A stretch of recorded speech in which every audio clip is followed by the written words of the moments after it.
Hello, welcome.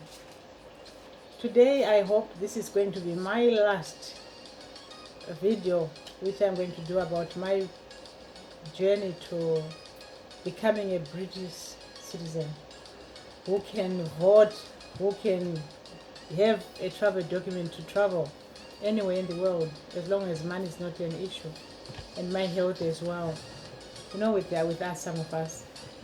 Today I just want to recap on this and just to make sure that I'm talking of something that I actually went through, and it's my passion that I need to really thank the British hospitality and how they follow their immigration rules and everything. Everyone has got a journey, and this is my journey, and so this is the flag, and that's my passport for me to travel from the day I received it, just before yesterday. I couldn't do the video because I've been busy. And the one thing that I want to recap on is how I got here, because this is my life and this is my story. This is how I got here. When I got here I came through Gatwick Airport, and the rest was history. I went through immigration, I went through the asylum process, and I was called to go to Croydon, which is the home office of where it is in London. And so I went through all those things, and I'll be given times to go and report, times to go for interviews, and finally, what was I given? I was given the biometric card, so that I could show this to the immigration officer or a police or anybody who I came across, so they will know who I am and that I am actually known that I'm in the United Kingdom. Should I die here, should I fall sick or anything, this is something that actually presented who I was with my name. So this is the one thing that I got at first. And then as I went through, it was a journey, definitely. What I did was, because I couldn't go to work, I couldn't apply to go to school, definitely because I had no recourse to their funds. So unless if I remember at one time I did go and attend a course where I didn't know anything about computers. So seeing that a lot of things were done online, this is the first place that I went to, and it was only like I paid $30 or at that college to learn about computers, how to switch it on and how to do other things on the computer. So that was the first place that I went until after I got my stay here. So I didn't have a stay, but I had family who actually looked after me and cared for me as we went through the journey. And the second thing that I want to show you is this folder. This was my life, and it still is. I owe it to me that I've kept this until today. If I have to throw it away, I will throw it away. I will just shred the papers and throw them in the bin. I think it's for the last time, right? So this is the folder that kept me going. Any letter that I got from the Home Office, it's here. I think I give gratitude to my father, because I used to see him do this.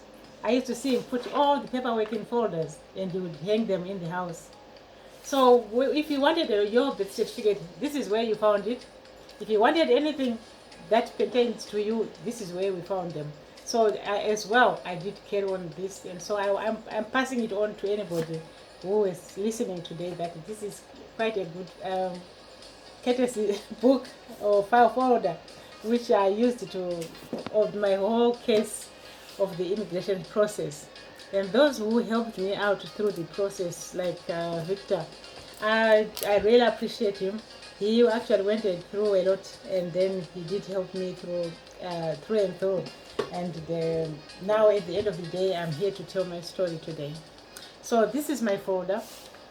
Final time that I gave it away was when I was going for the citizenship application. That's when I took this folder to my lawyer who did the paperwork. Well, somehow I do have issues with my eyes, so I didn't want to mess up with the paperwork or whatever. So I ended up having someone to help me out. So this is what I did, and that's the folder.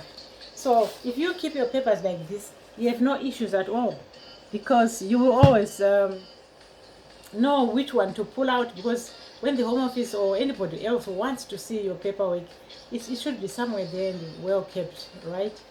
And so when I got my biometric the first time, then I went on to be granted status to stay, and then this was leave to remain. So when I got the leave to remain, I did go and I applied for a travel document, which was this one.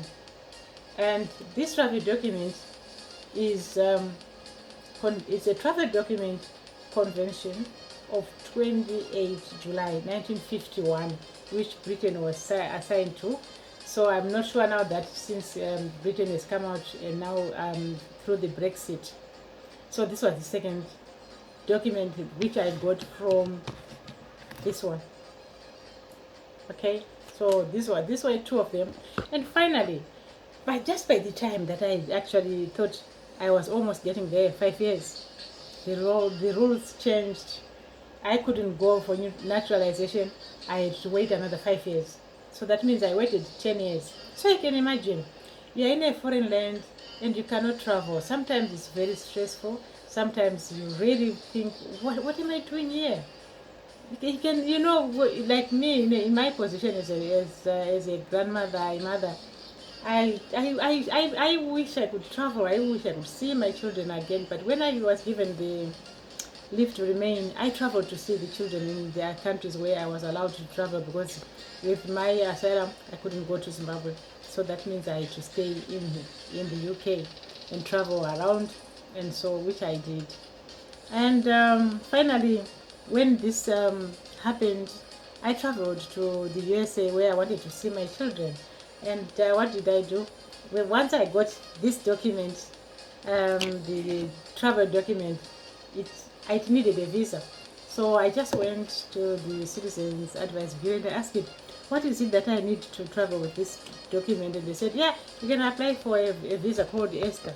It was a wrong one. And finally, when I got to the immigration post in USA, they told me, oh, you do not have a visa and blah, blah, blah. But anyway, things went well and they allowed me to stay, since they understood that I had actually tried to apply for a visa. And the form that I signed was the wrong one. So they were very kind, which I appreciate, that when you go to some countries, they can be very aggressive and they can even deport you for that. But it was, they actually looked at the fact that I did try to apply, I just didn't go, so it was well. And then when I came, I struggled now for my 10 years through and through, and I didn't go to do my English test because of my age, so I didn't write the English test, but I went through to do the naturalization, which I'm talking about now. And when my naturalization process came through, this is what I received after the process where it was done virtual on Zoom.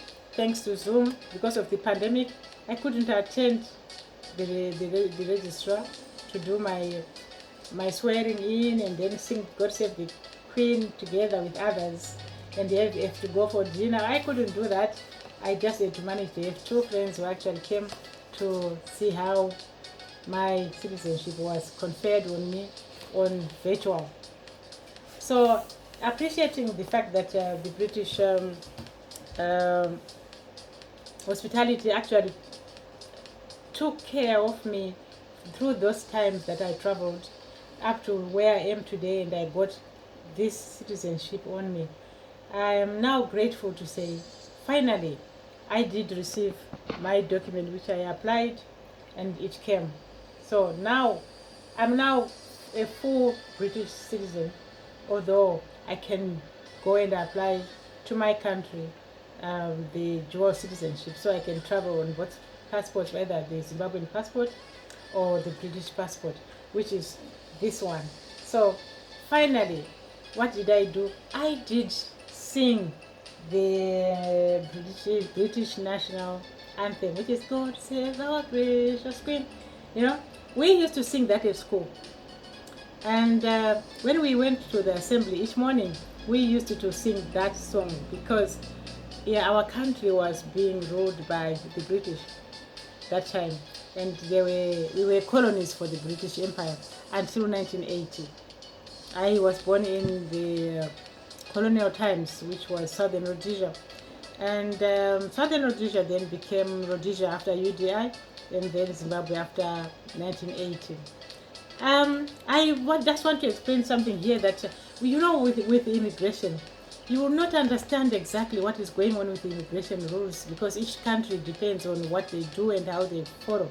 But I want to urge someone today that when you are in a foreign land, try and see how their rules work and also find out where you are supposed to go. Try and read because these countries with democracy, they have their regulations and laws written down, very much so. They are public, they are for the public interest. You can read them anywhere in the world and choose which country you can go, which you can be able to stay and strive and thrive than go there and get killed. So this is something that I really want to urge the young generation, that if you are ever going to find yourself traveling to a foreign land, please try and read their regulations and laws before you travel. You might be safer staying at home, if at all. I don't want to urge someone to do things which are harmful to them, but just to give an advice. As a mother, as a grandmother, and now a great grandmother, it's my wish and hope that anybody who stumbles on this video should help you to understand what immigration is all about, especially if you are going to come to the Queensland, which is this with this flag here. So here I am again. I'm reminded to sing God Save the Queen. And I thought it was that time and I'd forgotten about it, but I remembered when I was conferred the British citizenship on the 17th. Now I'm able to travel even back to my own country if I feel like going home. My mother is there and I still hold her dearly. Mothers, we love our mothers, and as a mother myself, I really would hold my mom dearly. She still holds me as a little girl. So I really love to go home and see my mom one of these days, God wishing. And I want to thank God for this day that I've managed at least to do a recap on my British citizenship journey, which I started on the day 2003. It has been a long journey, and as much as I wanted to do things, sometimes, in a foreign land, you can't do what you want. You have to follow the rules, you have to follow the regulations, and sometimes very strictly, but somehow you get there. So stay the course, keep going, keep following, and one day you will also tell your story of becoming a citizen of any country that you go to, if at all they are going to confer. It's difficult because I don't want to lie. My grandfather came to Zimbabwe, which was Southern Rhodesia, and it was a confederation. But my grandfather stayed in Zimbabwe until my dad, and my father, he only changed his ID after 1968, just before 1970. For all those years, they couldn't change the ID. They were not even given a citizenship, although they were born in the colonies. He was not given the pride of being a citizen of Rhodesia. So you can see some of these things, they are hard to follow, and without us knowing, probably it was a question of us knowing the regulations, the rules and whatever, because we were colonies where the British government were actually doing the rules. I don't know whether that was it or there was something more to it, but definitely my grandfather didn't get the Zimbabwean citizenship until he died, and left it on up to my father that he has to change his ID in 1968. I was quite a big girl that time. So I wish you well, and this is my last video, and let's sing together. God save our precious Queen, long live our noble Queen, God save the Queen.